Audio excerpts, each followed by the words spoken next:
परंतु आम्हाला हे शिक्षण जर मिळालं नाही, आम्ही MA PhD और डॉक्टरेट असो तर त्याला काही देखील महत्त्व नाही. आणि यामुळे आज मी संदेश देत असताना निश्चितच हिंदीमध्ये बोलत आहे, कारण की मला लोक समोर दिसत नाही, मी कोणाला देत आहो हाच मला कळत नाही. निदान आमचे ऑनलाइन जे जॉईन झाले त्यांच्यासाठी तरी हा संदेश असतो. तो आइए आज हम फिर से प्रभु परमेश्वर के पवित्र नाम में इस हिंदी जो गणतंत्र दिवस की आप सभी को मनाएं. 74वां गणतंत्र दिवस आज संपूर्ण भारतवर्ष, न सिर्फ भारत में बल्कि विश्व के अनेक स्थानों पर बड़े ही हर्ष और उल्लास के साथ मना रहा है. आज भारत न सिर्फ अपने गणतंत्र के 74 साल पूरे कर चुका है, बल्कि अमृत महोत्सव के इस समय में ये राष्ट्र उन्नति और प्रगति के लिए जा रहा है.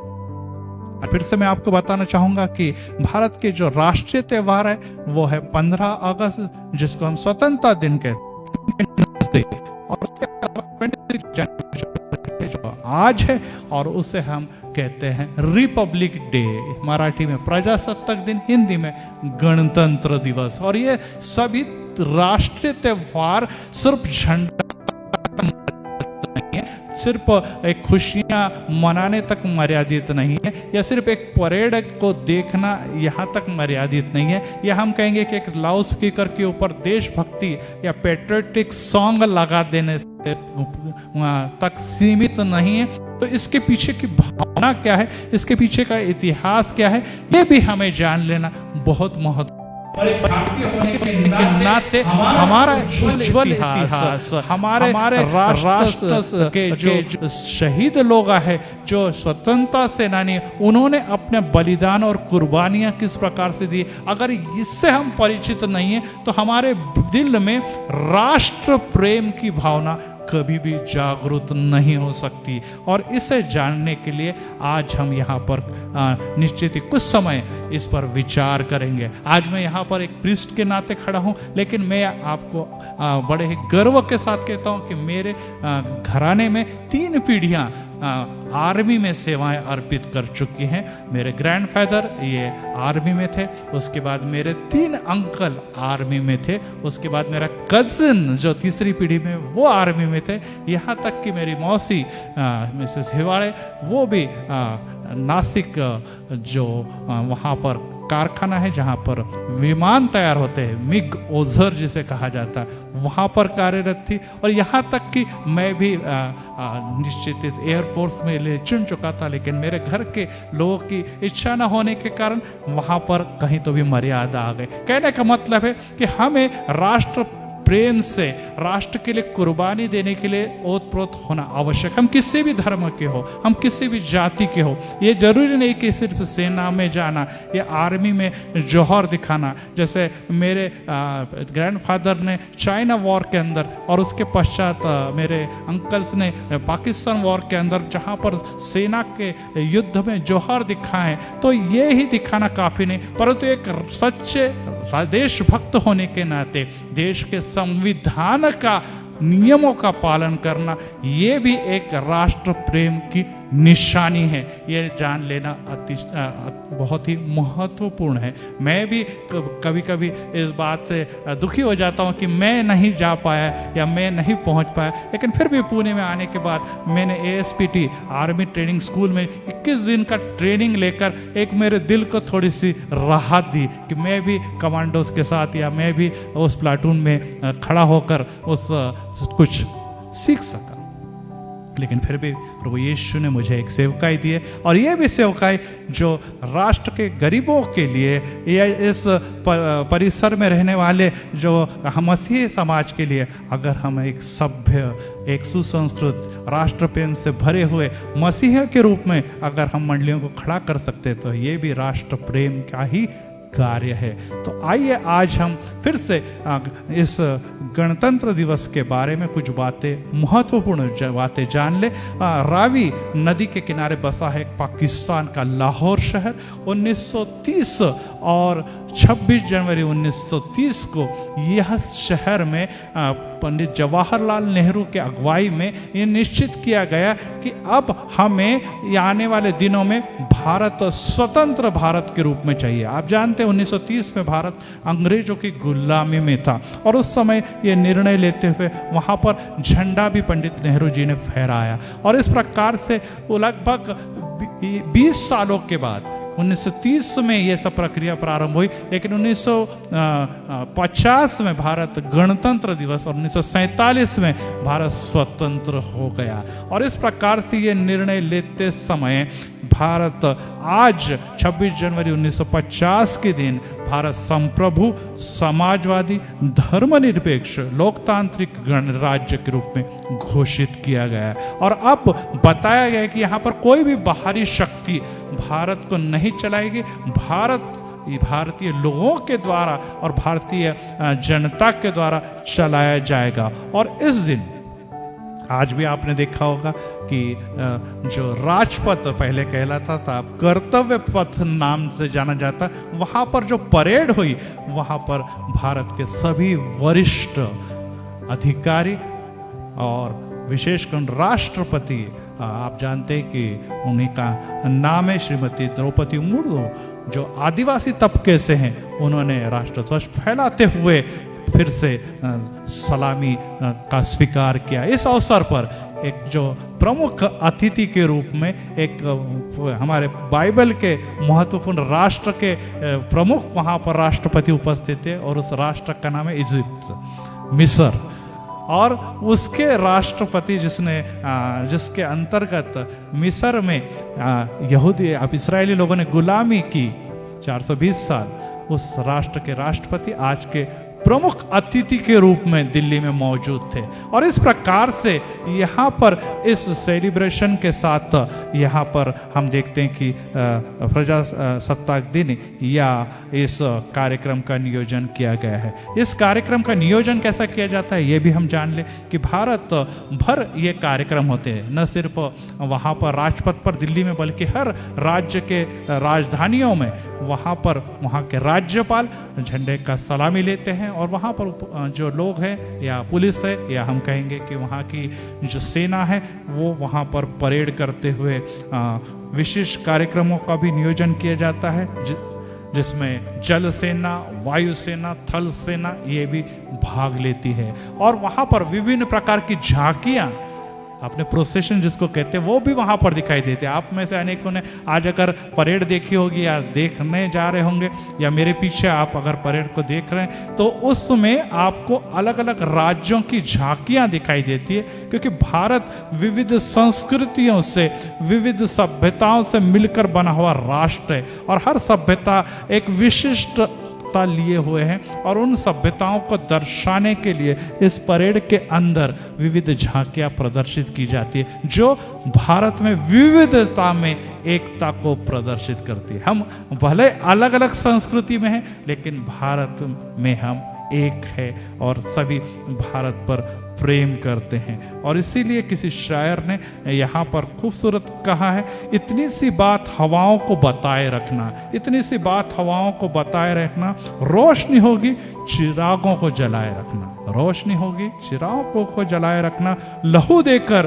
दी है, लहू देकर की है जिसकी हिफाजत हमने, ऐसे तिरंगे को सदा अपने दिल में बसाए रखना, ऐसे तिरंगे को अपने दिल में सदा बसाए रखना। जी हाँ, आज संपूर्ण भारत में एक बात अवश्य सब जगह दिखाई दे रही है और वो है कि हर जगह राष्ट्रध्वज तिरंगा फहराया गया है, परंतु इस तिरंगा की हिफाजत करने की जिम्मेदारी हम भारतीयों की है। सिर्फ तिरंगा जब तक फहरा रहा है, तिरंगा जब तक आसमान में ऊपर लहरा रहा है, तब तक हम भारतीय सुरक्षित हैं। और इस तिरंगे के लिए अनेक राष्ट्र प्रेमियों ने शहीद के रूप में अपनी कुर्बानियां दी है, ये बात कहीं भूल न जाना। और ये बात हमें ध्यान में रखनी है कि इस प्रकार के कर्तव्य को दोहराने के लिए आज का दिन बहुत महत्वपूर्ण है, क्योंकि आज के दिन हमें यह दिखाई देता है क्योंकि शहीदों को याद किया जाता है, उन राष्ट्रभक्तों और देशभक्तों को याद किया जाता है जिन्होंने अपने संपूर्ण जीवन को, अपने परिवारों को देश के स्वतंत्रता दिलाने के लिए, देश की सुरक्षा के लिए, सीमा पर हो या स्वतंत्रता के समय हो या अंतर्गत पुलिस के रूप में हो, उन्होंने अपने जानों की, अपने जीवन की कुर्बानी दे दी है।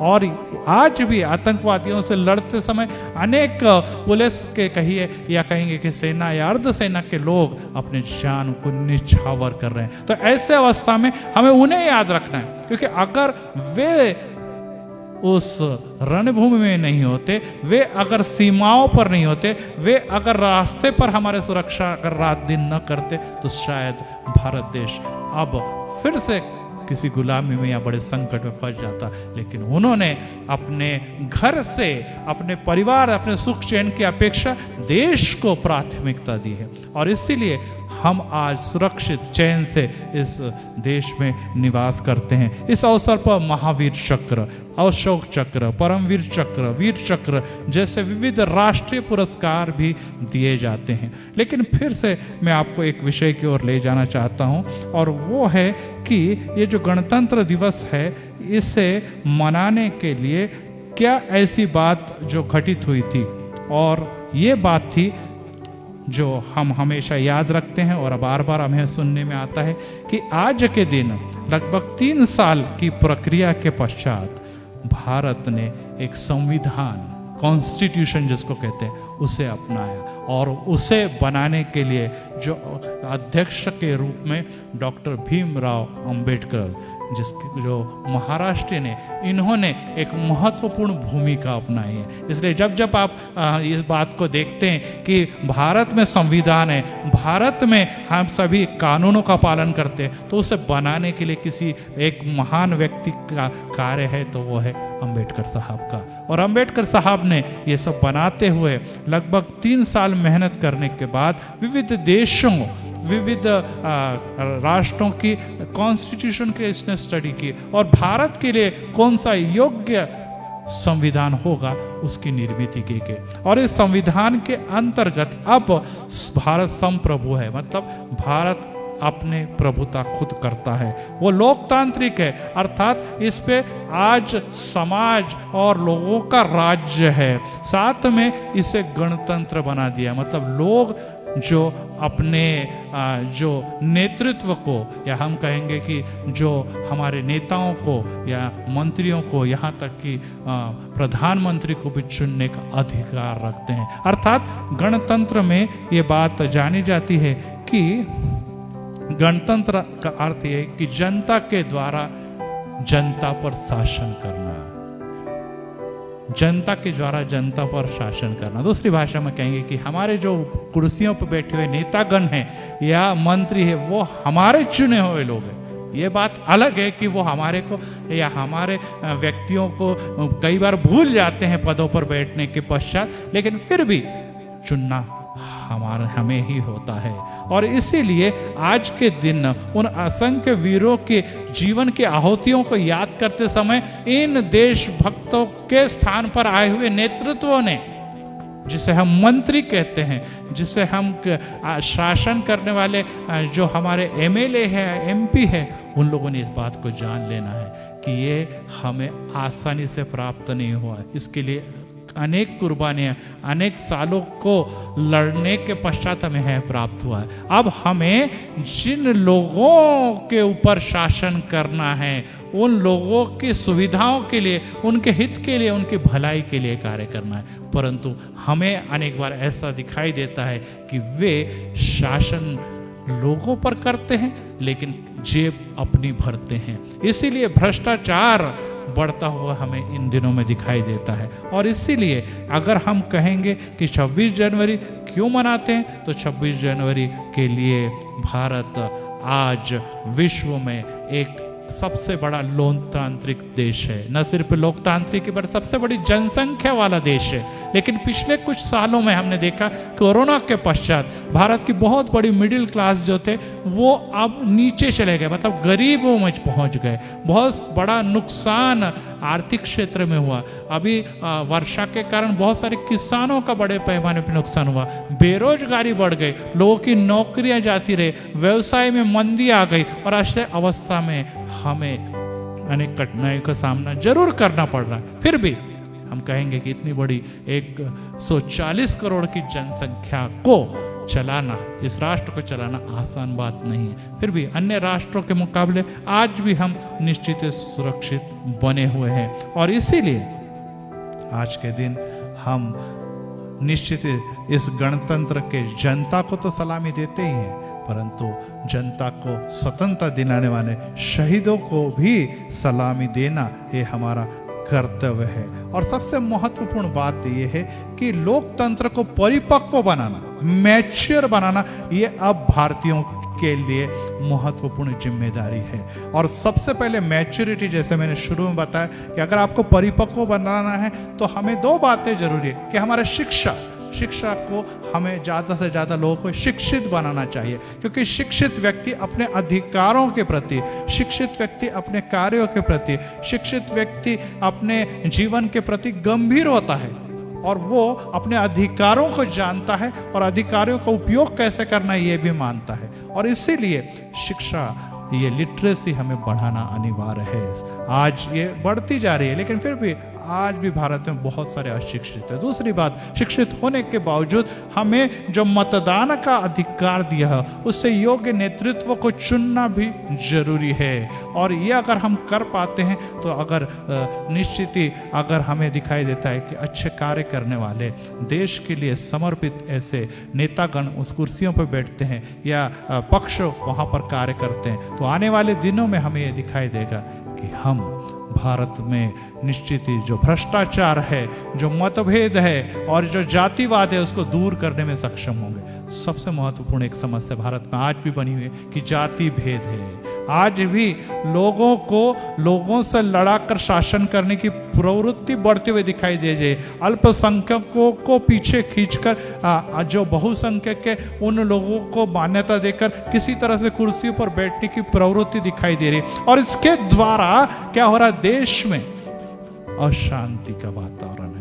लोगों के बीच में एक दूसरे के प्रति नफरत की भावनाएं बढ़ती जा रही है। एक दूसरे को वो निश्चित एक दूसरे को नफरत ही नहीं बल्कि शंका की दृष्टि से देखते हैं। और ये भावनाएं, इसको बढ़ते हुए देखते समय निश्चित ही हमें कुछ बातें जान लेनी जरूरी है, क्योंकि अगर हम ये ऐसी ही भावना देखेंगे तो हमें कोई एक शायर ने बड़ा खूबसूरत कहा है कि कुछ हाथ से उसके फिसल गया, कुछ हाथ से उसके फिसल गया, वो पलक झपका कर निकल गया, फिर लाशें बिछ गई लाखों की, फिर लाशें बिछ गई लाखों की, सब पलक झपक कर बदल गया। जब रिश्ते राख में बदल गए, हमारे पड़ोसियों के साथ, हमारे नागरिकों के साथ रिश्ते थे वो बदल गए। जब रिश्ते बदल गए, राख में इंसान का दिल दहल गया। मैं पूछ कर हार गया,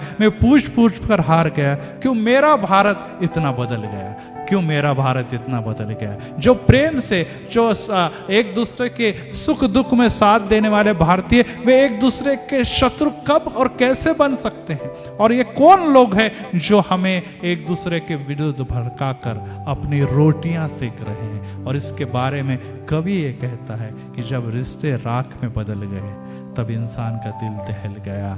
मैं पूछ के हार गया, क्यों मेरा भारत इतना बदल गया। यस, आज हम महाशक्ति के बारे में सोच रहे, आज हम सोच रहे कि विश्व गुरु के रूप में भारत दिखाई दे, लेकिन अगर हम इस प्रकार की नफरत की भावना हमारे देश में देखते हैं तो प्रगति असंभव है। प्रगति से हम दूर रहेंगे, क्योंकि एकता में ही बल है और एकता में ही प्रगति है। और एक भारत बनाने के लिए ही इस प्रकार के त्योहारों को हम लोग नियमित मनाते आ रहे हैं। और लोकतंत्र में भ्रष्टाचार को कोई जगह नहीं है, लोकतंत्र में अपराधों को कोई जगह नहीं है। लोकतंत्र में लोगों का, जनता का कल्याण सर्वोपरि है।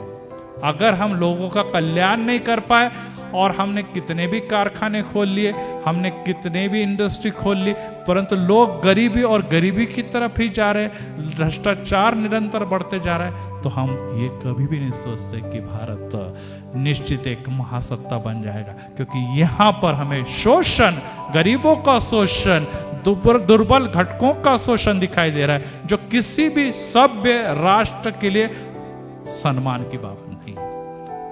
और इसीलिए आज हम इस गणतंत्र दिवस के रोज विचार करें कि ऐसी कौन सी भावना है जिसके कारण, ऐसी कौन सी बातें जिसके कारण आज हम अपने भाई भाई के साथ दुश्मनी में बदल जाते हैं, और हम ये भूल जाते हैं कि भारत एक महासत्ता बनानी है। और इसीलिए किसी शायर ने कहा, गूंज रहा है दुनिया में भारत का नगाड़ा। यस, आज हमें सब जगह भारतीय लोगों की उपस्थिति दिखाई देती, क्योंकि भारतीय लोग अपनी बुद्धिमत्ता के कारण बहुत सारे राष्ट्रों के उन्नति में महत्वपूर्ण भूमिकाएं निभा रहे, वो चाहे अमेरिका हो, चाहे ब्रिटेन हो, चाहे कनाडा हो, चाहे यूरोप के देश हो, चाहे गल्फ कंट्री हो। और इसीलिए कहा गया, गूंज रहा है दुनिया में भारत का नगाड़ा, चमक रहा है आसमां में देश का सितारा, भारत देश का सितारा। आजादी के दिन और आज गणतंत्र दिवस के दिन आओ मिलकर करें दुआएं कि बुलंदी पे लहराते रहे तिरंगा हमारा, कि बुलंदी पे लहराते रहे तिरंगा हमारा। क्योंकि तिरंगा जब तक लहरा रहा है, तब तक हमें राष्ट्र प्रेम की भावनाएं दिखती है।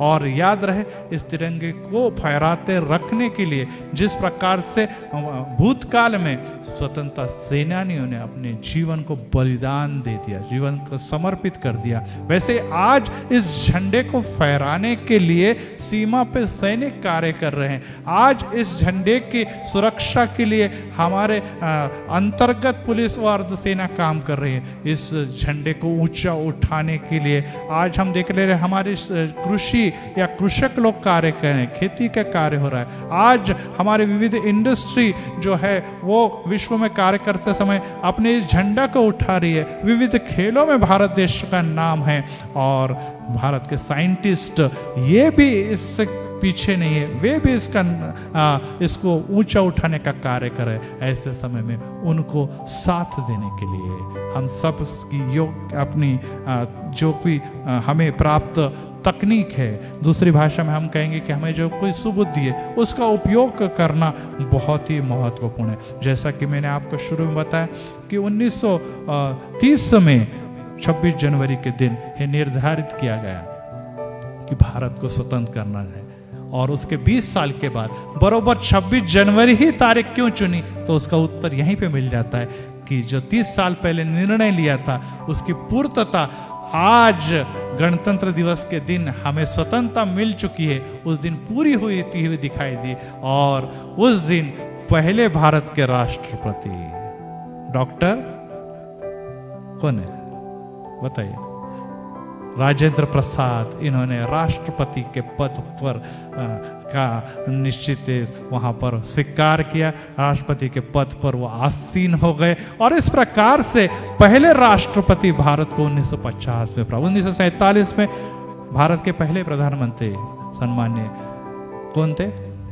जवाहरलाल नेहरू, पंडित नेहरू जिसे कहते हैं, उन्होंने शपथ ग्रहण की और बाद में 50 में हमें प्रथम राष्ट्रपति प्राप्त हुए। तब से आज तक लगभग आज 75 साल पूरे होने को आ गए। भारत में दो प्रकार के भाग दिखाई देते, एक तरफ राष्ट्रीय सर्वोच्च सेना के सेनापति है जो राष्ट्र के प्रमुख भी है, तो भारत के संसद में प्रमुख रूप में कार्य करने वाले जो है वो प्रधानमंत्री है, और उसके नीचे हाथ कार्य करने वाला मंत्रिमंडल है। और इस प्रकार से ये दोहरी भाग लेकर हम लोग जो कार्य कर रहे हैं वो भारत देश का गौरव विश्व में करता है।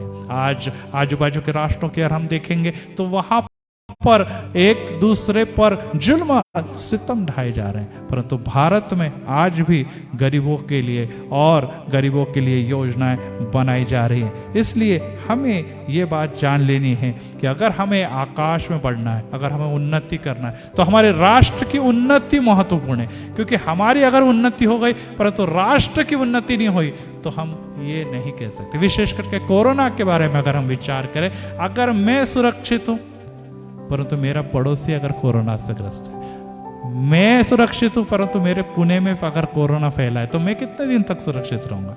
कुछ समय तक सुरक्षित रहूंगा। मुझे अगर सुरक्षित रहना है तो मेरा पड़ोसी, वो चाहे किसी भी धर्म का हो, वो मुस्लिम हो, सिख हो, हिंदू हो, अगर वो सुरक्षित है तो मैं सुरक्षित रहूंगा। अगर हम हमारी कॉलोनी सुरक्षित है और पुणे असुरक्षित है तो नहीं चलेगा, पुणे भी सुरक्षित होना चाहिए। कोरोना ने हमें दिखा दिया कि हमें सिर्फ सुरक्षित रह के नहीं, मैं और मेरा घर नहीं चलेगा, मैं और मेरा देश ये जरूरी है। अगर मेरा देश कोरोना से मुक्त है, अगर मेरा देश सर्व प्रकार की हम कहेंगे भ्रष्टाचार से मुक्त है, अगर मेरा देश सभी प्रकार के व्यभिचार से मुक्त है, अगर मेरा देश अगर प्रगति की ओर जा रहा तो उसमें ही मेरी प्रगति है। अन्यथा मैं अपनी जेब कितना भी भर लूं, अगर मैं कितना भी पैसा कमा लूं, परंतु मेरे देश में गरीबी हो तो मैं निश्चित पीछे और पीछे रह जाऊंगा। और इसीलिए कुछ शायर ने इस प्रकार से कहा है कि जो खुद ही तय करते हैं मंजिल आसमानों की, वो खुद ही तय करते हैं मंजिल आसमानों की। परिंदे को नहीं दी जाती तालीम उड़ानों की, तालीम मतलब ट्रेनिंग। परिंदे को नहीं दी जाती तालीम उड़ानों की, रखते हैं जो हौसला आसमान छूने का, रखते हैं जो हौसला आसमान छूने का, उनको नहीं परवाह कभी गिर जाने की, उन्हें कभी परवाह नहीं है गिर जाने की। अगर हम चाहते कि मुझे आसमान छूना है, मुझे आगे जाना है, तो मैं गिरने के बारे में नहीं सोचूंगा, और जब मैं गिरने के बारे में सोचूंगा तो मैं उड़ नहीं सकता। पंछी कभी भी ये टेंशन लेते हैं क्या कि मैं गिर जाऊंगा तो मैं क्या होगा, मैं इधर गिर गया तो क्या होगा? नहीं, वो चिंता नहीं करते, वो आसमान में उड़ान भरते हैं। और भारतीयों को अगर आकाश में उड़ान भरनी है, आगे जाना है, तो ये बात जान लेना जरूरी है। और पवित्र शास्त्र की तरफ हम चले, क्योंकि आज मैं निश्चित ही बाइबल से भी 2 बातें आपको बता के संदेश समाप्त करूंगा कि हे भाइयों, तुम स्वतंत्र होने के लिए बुलाए गए हो, परंतु ऐसा ना हो कि यह स्वतंत्रता शारीरिक कामों के लिए अवसर बने, परंतु प्रेम से एक दूसरे के दास बने। गलतियों उसके 5वां अध्याय और इसके 13वें वचन में लिखा कि भाइयों, तुम स्वतंत्र होने के लिए बुलाए गए हो। भारत देश जो है वो आज स्वतंत्र है, आज वो गुलामी में नहीं, आज वो किसी के आधिपत्य में नहीं है। ब्रिटिश लोग या कोई भी हम पर जो शासन करने वाली वो सत्ता से हम मुक्त हैं। लेकिन अगर ये स्वतंत्रता हमें बरकरार रखनी है, अगर हमें प्रगति बरकरार रखनी है, तो पवित्र शास्त्र में जो एक बहुत बड़ा सीख दी है, टीचिंग दी है, वो अपनाना बहुत जरूरी है। और उसमें संत पौलुस इस प्रकार से कहते हैं कि अगर ये स्वतंत्रता तुम्हें बनाए रखनी है, अगर तुम्हें आकाश में उड़ान भरना है, तो अपने भाई के दास आप बनिए। मतलब मेरा भाई अगर प्रगत हुआ तो मेरी प्रगति है, मेरा भाई बर्बाद हो गया तो मेरी प्रगति का कोई भी अर्थ नहीं है। और प्रभु यीशु मसीह ने अपने शिष्यों को भी यही कहा कि अगर किसी को ऊपर आना है, किसी को अगर आगे जाना है, तो पहले आप उसकी सेवा करें। अगर आपको कुर्सी पे बैठना है तो पहले जाकर नीचे बैठे, अपने भाइयों की आप सेवा करें, उसी में आपकी बरकत है। यस भाई, और यही बात कहीं तो भारत में गलत हो रही है। भारत ऊपर तो उठना चाहता है लेकिन सेवकाई नहीं करना चाहता। लेकिन धन्यवाद हो उस प्रभु यीशु मसीह का, जिसने इस राष्ट्र के मसीही समाज के द्वारा ये बात सिखाई है कि निस्वार्थ प्रेम कीजिए। किसी पद की लालसा, किसी अवार्ड की लालसा, किसी नाम की लालसा न करे। और इसलिए मिशनरियों से जो शिक्षा भारत में आई, उसने भारतीयों को ये बात सिखा दी कि वे किसी धर्म परिवर्तन के लिए नहीं आए, वो किसी देश को गुलाम बनाने के लिए नहीं आए, वो प्रभु यीशु में प्रभु यीशु में इस भारतीयों को प्रेम कैसा करना, एक दूसरे के लिए बलिदान कैसा करना, वो सिखाने के लिए आए। और वे आज इस दुनिया में नहीं रहे, लेकिन आज भी निस्वार्थ सेवाएं, वो चाहे स्कूल के रूप में हो, चाहे हॉस्पिटल के रूप में हो, चाहे एनजीओ के रूप में हो, या किसी भी क्षेत्र में हो, किसी भी विवाद में न पड़ते हुए, एक दूसरे से प्रेम रखते हुए, एक किसी भी व्यक्ति के शत्रु न बनते हुए, एक दूसरे का सम्मान और राष्ट्र के संविधानों का पालन करने वाला अगर कोई समाज दिखाई देता है तो उसका नाम है मसीही समाज, क्रिश्चियनिटी। और इसीलिए ये बात हमने जान ली है और ये बात हमें सीखने भी है कि अगर हम एक दूसरे से प्रेम करते हैं तो सिर्फ हमारा ही नहीं, तो हमारा राष्ट्र की प्रगति उसमें छुपी हुई है। और इसीलिए ये बात भी जानना। दूसरी बात है स्त्री शिक्षण। आज हमने देखा कि वहां पर सैल्यूट देने के लिए वहां पर राष्ट्रपति खड़ी थी और वो एक महिला थी। न सिर्फ महिला थी बल्कि आदिवासी महिला थी। आज हम उस पद पर बैठे हुए महिला की तरफ देखते हैं और उस महिला को देखने के बाद विश्व ने कहा है कि देखिए भारत में स्त्रियों को कितना बड़ा सम्मान दिया जाता है। आज भारत में स्त्रियों को देवी कहा जाता है, बड़े सम्मान के साथ उनके नाम के आगे देवी लगे। लेकिन अगर हम पेपर को उठा के देखें, हम न्यूज़पेपर को उठा कर देखें, अगर हम समाचार में देखें तो सबसे ज्यादा क्राइम जो है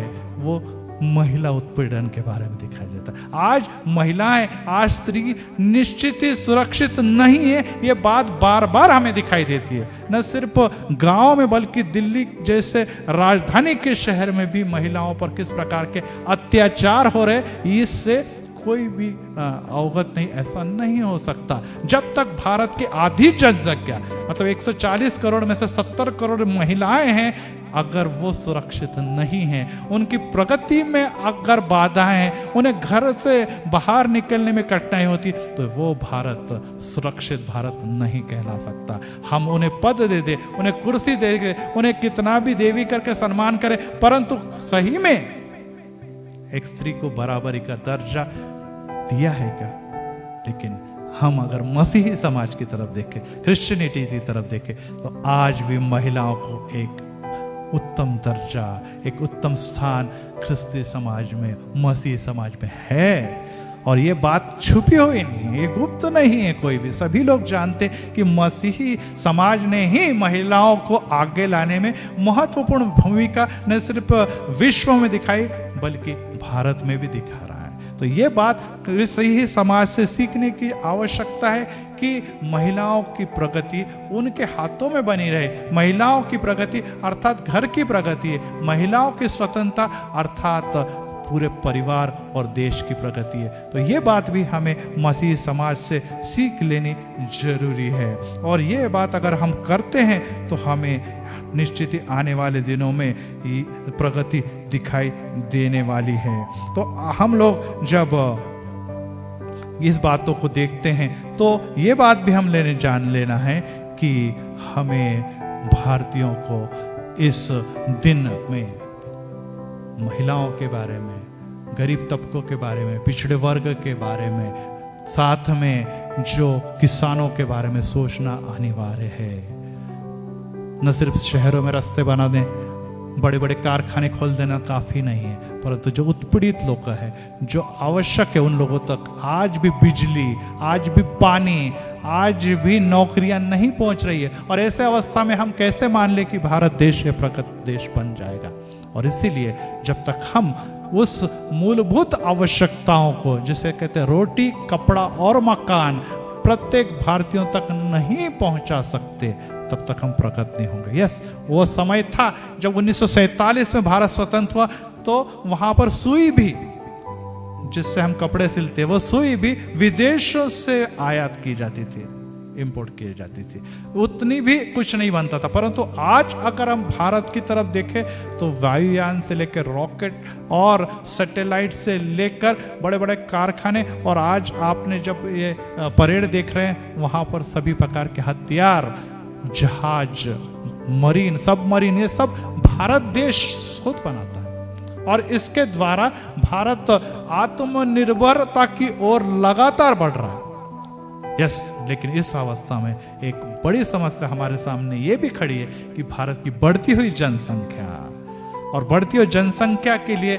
लगने वाली जो हम कहें रिसोर्सेस या संसाधन, ये देना किसी भी राष्ट्र के लिए बड़े ही कठिन है। अगर हमारे घर में बच्चों की संख्या अधिक है तो हम निश्चित ही उस बच्चों का पालन पोषण योग्य प्रकार से नहीं कर सकते, क्योंकि हमें उसके लिए अधिक आय या अधिक इनकम की आवश्यकता होगी। उसी प्रकार से भारत एक बड़ा परिवार है जिसमें अगर लोगों की संख्या बढ़ गई तो कहाँ से लाएंगे हम लोग खाना, कहाँ से लाएंगे उनके लिए घर, कहाँ से लाएंगे उनके लिए नौकरियां। और ये बात भी जान लेना अनिवार्य है कि बढ़ती हुई जनसंख्या भारत को एक अलर्ट और इशारा दे रही है। इसे रोकने के लिए निश्चित अनेक सरकार प्रयत्न कर रही है, लेकिन फिर से मैं कहूंगा कि मसीही समाज ने, क्रिश्चियनिटी ने इसमें एक मूलभूत और बेसिक कार्य किया कि उन्होंने ये अपने संख्या को, लोक संख्या को, अपने बच्चों को मर्यादा में रखा, क्योंकि वे जानते थे, वे शिक्षित थे, वे जानते हैं कि अधिक बच्चे होने पर उनकी परवरिश करना बड़ा मुश्किल है। और अगर सभी भारतीयों ने, सभी भारतीय समाज ने इस बात को सीख लिया कि नहीं, मुझे बच्चे निश्चित नियमों के अंतर्गत होने चाहिए, तो आने वाले दिनों में इस बड़ी समस्या को भी नियंत्रित किया जा सकता है। आज जब हम इस गणतंत्र दिवस को मना रहे हैं, तब हम विश्व भारत की ओर देख रहा है। भारत की सभ्यता, भारत की संप्रभुता, भारत की एकता, भारत के विविध प्रकार की सभ्यता, ये निश्चित ही विश्व को एक ऐसी बातें दिखा रही है जो बड़ी कठिन है, परंतु प्रेम भाव, भाईचारा, इसमें कभी भी रुकावट न बन पाए। क्योंकि अगर हमारा भाईचारा कम हुआ, हमारा एक दूसरे पर विश्वास में कमी आ गई, अगर हर व्यक्ति जो गरीब तबके, उसको ऊपर लाने के लिए जो बाबा साहेब अम्बेडकर ने जो संविधान बनाया, उसका अगर लाभ हम नहीं ले पाए, और विरोध की भावना इस प्रकार से बढ़ती गई, जाति भेद और वोट मांगने के लिए एक दूसरे को भड़काकर इस प्रकार के तनाव और दंगल अगर भारत में होते रहे, तो मैं नहीं सोचता कि भारत की छवि जो है, इमेज जो है, वो विश्व में उज्जवल हो सकती है। और अगर ये नहीं हुआ तो मैं कहूँगा कि उसके लिए दोषी और कोई नहीं, दोषी हम रहेंगे, दोषी हम रहेंगे। इसलिए भारतीयों ने इस बात को आज के दिन अच्छी तरह से जान लेना है कि ये महत्वपूर्ण बात है। अंतिम मुद्दा, भारत विश्व में सबसे ज्यादा नौजवान पीढ़ी, यूथ, सबसे अगर किसी राष्ट्र में तो वो इंडिया में है। और अगर इस यूथ और इस नौजवान पीढ़ी को योग्य मार्ग नहीं मिला, अगर उसे नौकरियां नहीं मिली, उससे समाज में योग्य प्रकार की तालीम नहीं मिली, तो वे अशुद्ध, अयोग्य और ऐसे मार्ग की ओर जाएंगे जो निश्चित अशोभनीय है, और वो क्राइम की ओर झुक जाते हैं, वे गलत मार्गों की ओर झुक जाते हैं। और इसीलिए भारत ने ये जान लेना है कि सिर्फ उन्हें नौकरियां देना काफी नहीं, बल्कि उन्हें रोजगार देने की भी आवश्यकता है, उन्हें व्यवसाय की ओर बढ़ाने की आवश्यकता है, और उन्हें तालीम के साथ साथ इस प्रकार से शिक्षण देना कि वो अपने पैरों पर खुद खड़े हो जाएं। और इसीलिए किसी शायर ने कहा, उठो नौजवान, हो चुका है नौ प्रभात, उठो नौजवान, हो चुका है नौ प्रभात, ये है, रुको मत, आगे बढ़ो, ये तो उसकी शुरुआत है। रुको मत, आगे बढ़ो, ये तो उसकी शुरुआत है। समय रथ का पहिया है, चलता चलता जाता है। समय रथ की पहिया है, चलता चला जाता है। जो रुक गया उसका अस्तित्व मिट्टी में मिलता जाता है। जो चलता है उस वही जीवित है, जो रुकता है वो मृत हो जाता है। जो रुकता है उसका अस्तित्व मिट्टी में मिलता चला जाता है। उठो नौजवानों, देश तुम्हें पुकारता है। उठो नौजवानों, देश तुम्हें पुकारता है। अगर भारत के नौजवान उठे, भारत के नौजवान ने योग्य प्रकार से अपनी जिम्मेदारी अपने कंधों पर ली, भारत की नौजवान पीढ़ी ने भारत को आगे बढ़ाने की शपथ ली और उस पर उन्होंने कार्य किया, तो भारत को महासत्ता बनने से कोई नहीं रह सकता। इसके विपरीत अगर ये नौजवान बहक गए, इस नौजवानों को बहकाया गया, इस नौजवान की पीढ़ियों को गलत मार्गों पे हमें जाते हुए दिखा, तो भारत विश्व का एक जो स्थान खोज रहा है उससे वो कहीं दूर चले जाएगा। और इसीलिए आज जब हम संविधान के दिन, जिसे हम कहते हैं कि प्रजासत्ताक दिन या गणतंत्र दिवस के बारे में सोचते हैं, तो महिला घटक हो, नौजवान घटक हो, स्त्रियों के बारे में अगर हम सोचे, देश के स्वतंत्र सैनिकों के बारे में सोचे, देश के तरक्की के बारे में अगर हम सोचे, तो हमें किसी अद्भुत शक्ति की आवश्यकता है। और इसीलिए भारतीय समाज में एक घटक है जिसका नाम है मसीही क्रिश्चियनिटी। वो हमेशा भारत देश के लिए प्रार्थना करती है। वो कई बार कहा जाता है कि मसीही लोग अमेरिका से आए, यूरोप का धर्म है, पराया धर्म है, परंतु मैं फिर से आपसे यही कहना चाहूँगा कि ये धर्म जो है वो भारतीय लोगों का धर्म है, भारतीयों में रचा बसा धर्म है। वो भारतीयों के लिए कार्य करता है, वो भारतीयों के लिए प्रार्थना करता है। भारतीयों की तरक्की में उसके महत्वपूर्ण योगदान है और उसकी प्रगति में ही भारत की प्रगति है। परंतु उसे दबाना, उसे कुचलना, उसकी जो सेवा है, उसके जो कार्य है, उसकी जो स्वतंत्रता है, उसमें अगर हम रोड़े अटका कर सोच रहे हैं कि हम भारत को महान बना देंगे, तो ये सोच गलत है। भारत देश संप्रभु देश है, सहिष्णु देव है।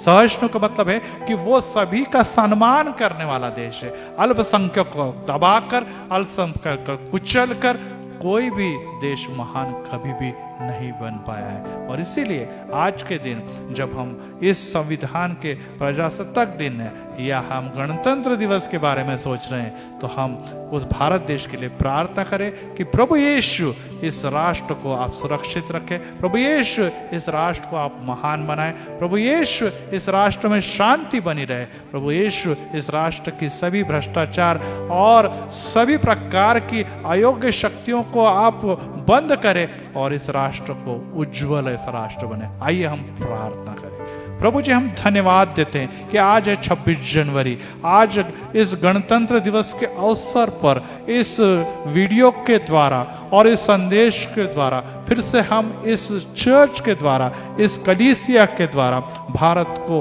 और भारत के सभी नागरिकों को आज इस प्रजासत्ताक दिवस, इस रिपब्लिक डे, इस गणतंत्र दिवस की ढेरों शुभकामनाएं देते। 74वां इस गणतंत्र दिवस के अवसर पर जब इस सभी राष्ट्र हर्ष उल्लासित है, हम भारतीय मसीही भी आनंदित है, हर्षित है। और आज इस राष्ट्र की कल्याण के लिए, इस राष्ट्र की भलाई के लिए, इस राष्ट्र को तरक्की के लिए, इस राष्ट्र के उन्नति के लिए जो हम कार्य कर रहे हैं उसको सम्मान मिले, क्योंकि हम जानते हैं कि हमारा खुदा जिसका नाम प्रभु यीशु मसीह, वो हमारी प्रार्थनाओं को सुनता है। वो इस राष्ट्र की प्रगति में एक मूल्यवान योगदान उसने दिया है। आज हम सभी भारतीय मसीही लोग इस राष्ट्र के लिए प्रार्थना करते हैं कि राष्ट्र में अनेक समस्या है, अनेक हमें दिखाई देने वाले भ्रष्टाचार है, अनेक उत्पीड़न है, साथ में महिलाओं और जो जवान वर्ग है उसकी समस्या हमें दिखाई देती है, साथ में गरीबी एक तरफ दिखाई देती है, साथ में प्रकृति का विनाश हमें दिखाई देता है। ऐसे में एक राष्ट्र चलाना आसान नहीं है। इसलिए हम भारत के प्रधानमंत्री नरेंद्र मोदी जी हो या मंत्रिमंडल हो, साथ में हमारे महाराष्ट्र राज्य के मुख्यमंत्री शिंदे जी हो, उनके लिए भी यही प्रार्थना करते हैं और मंत्रिमंडल के लिए प्रार्थना के प्रभु जी उन्हें ताकत दे, उन्हें सुबुद्धि दे। इस राष्ट्र को चलाना ये आसान काम नहीं। विश्व की बड़ी जनसंख्या इसमें बसती है और ऐसे अवश्य में इसे चलाने के लिए उन्हें ज्ञान की आवश्यकता है, उन्हें साहस की आवश्यकता है, उन्हें धीरज की आवश्यकता है। फिर से हम उस तिरंगे की ओर देखते हैं जो लहरा रहा है, क्योंकि इस तिरंगे के लिए कुर्बानी, इस स्वतंत्रता के लिए कुर्बानी अनेक देशभक्तों ने दिए जो शहीद हो गए। और आज भी सेना के लिए हम प्रार्थना करते हैं जो भारत की सुरक्षा के लिए रात दिन वे सीमाओं पर कार्यरत है। हम उस पुलिस के लिए धन्यवाद देते हैं कि राष्ट्र में निश्चित सभी प्रकार की सुरक्षा बनाने के लिए वह आज भी प्रयत्नशील है। आज हम किसानों के लिए प्रार्थना करते हैं कि राष्ट्र के लोगों के पेट भरने के लिए, सिर्फ राष्ट्र नहीं कि बाहर के लोगों के लिए भी वो प्रयत्न रहते हैं। हम उन निश्चित सभी प्रकार के इंडस्ट्री के लिए प्रार्थना करते हैं जो विविध भातों का निर्माण करके भारत और भारत के बाहर तक पहुंचाते हैं। हम प्रार्थना करते हैं इस राष्ट्र की सभी हॉस्पिटल्स और चिकित्सा सेवाओं के लिए जिन्होंने कोरोना में एक मूल्यवान महत्वपूर्ण भूमिका दिखाते हुए इसका महत्व क्या है ये दर्शा दिया है। हम प्रार्थना करते हैं उन साइंटिस्ट के लिए और सभी प्रकार के इस अलग अलग प्रकार के संशोधन करने वाले लोगों के लिए कि उन्होंने अलग अलग संशोधन करके भारत देश को तरक्की और निश्चित सभी प्रकार के सुविधाओं को प्रदान करने में महत्व की भूमिका अपनाए। आज हम महिलाओं के लिए प्रार्थना करते हैं, उनका उत्पीड़न, उनकी पीड़ाएं, उसका पिछड़ापन, उनकी असुरक्षा, ये सही में बड़े ही भयावह है ऐसी बात है, परंतु फिर भी उस सब को विचारों को लेकर और गलत कामों की ओर प्रवृत्त होने वाले लोगों को सुबुद्धि दीजिए। आज भ्रष्ट सभी अधिकारियों के लिए और भ्रष्ट सभी प्रकार के नेताओं के लिए भी हम प्रार्थना करते, उनमें परिवर्तन आए, क्योंकि उन्होंने जान लेना है कि वे किसी का खून चूस कर कितने भी धन कमा ले, लेकिन वे कभी भी प्रगति नहीं कर सकते। प्रभु यीशु मसीह इस राष्ट्र को आप चलाएं, बनाएं और हरदम भारत का जो तिरंगा है वो आकाश में लहराते रहे और जो मसीही लोगों को स्वतंत्रता मिली है, जो मसीही लोगों को आराधना करने की अवसर मिला है, वो इस संविधान में मिला है। वो संविधान जो हमें इस सभी प्रकार की स्वतंत्रता और अपने धर्म के लिए कार्य करने के लिए सभी प्रकार की योजनाएं प्रदान करता है, वो बरकरार रहे। इसलिए भी हम प्रार्थना करते हैं, क्योंकि मसीहों ने जो महान कार्य किए हैं वे शायद इस दुनिया ने, शायद इस भारत ने न जाना हो, परंतु प्रभु जी आप जानते हैं। और ये सेवकाई में अगर रुकावट आती है तो देश की प्रगति में रुकावट है। इस समाज को अगर कुचला जाता है तो देश के तरक्की और सम्मान कुचला जाने वाला है। ये भी बात समाज को और भड़काने वाले सभी लोगों को समझे, ऐसी हम प्रार्थना करते हैं। आज फिर से धन्यवाद देते हैं कि इस 74वें के गणतंत्र दिवस पर आपने इस राष्ट्र को और इस समाज को आशीर्वादित किया है। प्रभु यीशु मसीह के मीठे और मधुर नाम से मांगते हैं, सुन और ग्रहण कर। आमीन, आमीन, आमीन।